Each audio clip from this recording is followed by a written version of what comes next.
இனிய மதிய வணக்கம். உங்கள் அனைவரையும் உலக மின்னல் அன்புடன் வரவேற்கின்றது.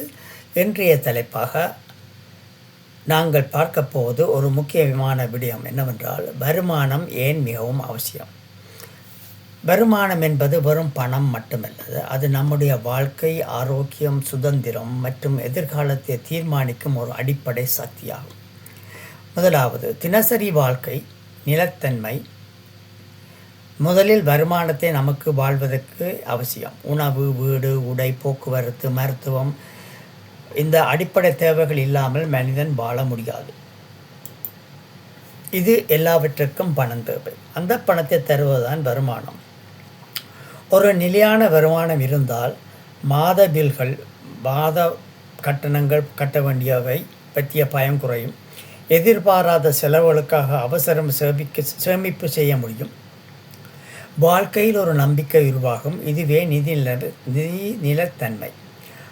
இரண்டாவது, ஆரோக்கியம் மற்றும் மனநலம். அடுத்ததாக, வருமானமும் ஆரோக்கியமும் நேரடியாக தொடர்புடையவை. போதுமான வருமானம் இருந்தால் ஆரோக்கியமான உணவு வாங்க முடியும், நல்ல வீட்டில் வாழ முடியும், சரியான மருத்துவ சிகிச்சை செய்ய முடியும், நோய்களை தடுக்க முன்கூட்டியே சிகிச்சை எடுக்க முடியும். இதனால் உடல் ஆரோக்கியம், மன ஆரோக்கியம் மேம்படும். ஆனால் குறைந்த வருமானம் இருந்தால் பணப்பற்றாக்குறை மன அழுத்தத்தை உருவாக்கும். அதனால் பதட்டம், மனச்சோர்வு போன்ற பிரச்சனைகள் ஏற்படும். இதனால் தான் வருமானம் மன அமைதி என்று கூட சொல்லலாம். மூன்றாவது, தனிப்பட்ட வளர்ச்சி வாய்ப்புகள். வருமானம் நமக்கு வாய்ப்புகளை திறக்கும் சாவி. வருமானம் இருந்தால் கல்விக்கு முதலீடு செய்யலாம், புதிய திறன்கள் கற்றுக்கொள்ளலாம், தொழில் வளர்ச்சிக்கு முயற்சி செய்யலாம். இதனால் நம்முடைய வாழ்க்கை முன்னேறும். மேலும் அடிப்படை செலவுகளை தாண்டி மீதமுள்ள வருமானம் இருந்தால் பயணம் செய்யலாம், அதாவது தூரத்துக்கு போகலாம், பொழுதுபோக்குகளில் ஈடுபடலாம், வாழ்க்கையை அனுபவிக்கலாம். இதுதான் உண்மையான வாழ்க்கை தரம். நாலாவது, எதிர்காலம் சமூகம். வருமானம் எதிர்காலத்தை உருவாக்கும் கருவி. வருமானம் இல்லாமல் ஓவிகால சேமிப்பு செய்ய முடியாது, வீடு வாங்க முடியாது, குழந்தைகளின் பராமரிப்பு செலவுகளை பார்க்க முடியாது. போதுமான வருமானம் இருந்தால்தான் வறுமை சுழற்சியிலிருந்து வெளியேற முடியும். சமூக முன்னேற்றம் அதிகரிக்கும். தான தர்ம சமூக சேவைகள் செய்ய முடியும். இதனால் சமூகம் வலுவாகும்.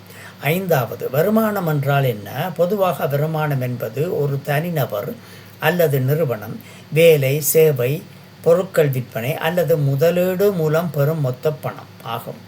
ஆறாவது, தனி நபர்களுக்கான வருமான வகைகள். தனிநபர்களுக்கான வருமானம் பல வழிகளில் வரும். சம்பாதித்த வருமானம், சம்பளம், கூலி, போனஸ், சுயதொழில் வருமானம், முதலீட்டு வருமானம், வட்டி, டிவிடெண்ட் என்பது பங்குகள் மூலம் லாபம், செயலற்ற வருமானம், வீட்டு வாடகை, ராயல்டி, அரசு உதவிகள், ஓய்வூதியம், வேலை இழப்பு உதவி, மற்ற வருமானங்கள், பரிசுகள், வழக்கு இழப்பீடுகள். இதில் மொத்த வருமானம் கழிவுகளுக்கு முன், நிகர வருமானம் எல்லா கழிவுகளுக்கும் பின், அதாவது கையில் கிடைக்கும் சம்பளம். ஏழாவது, நிறுவனங்களுக்கான வருமானம். ஒரு நிறுவனத்துக்கு வருமானம் என்பது விற்பனை மூலம் கிடைக்கும் பணம். மொத்த லாபம் விற்பனை, பொருள் செலவு, நிகர லாபம் எல்லா செலவுகளும் கழித்தபின் மீதுள்ள லாபம். இது நிறுவனத்தின் வெற்றியை அளக்கும் முக்கிய அளவுகோலாகும். முடிவாக சொல்ல போனால், வருமானம் என்பது பணம் மட்டுமல்ல, அது பாதுகாப்பு, சுதந்திரம், ஆரோக்கியம், எதிர்காலம். வருமானத்தை உயர்த்துவது வாழ்க்கை தரத்தை உயர்த்துவது. இந்த வீடியோ உங்களுக்கு பயனுள்ளதாக இருந்தால் லைக் செய்யுங்கள், சப்ஸ்கிரைப் செய்யுங்கள், பெல் ஐக்கனை அழுத்துங்கள். நன்றி நண்பர்களே. மீண்டும் அடுத்த வீடியோவில் சந்திப்போம்.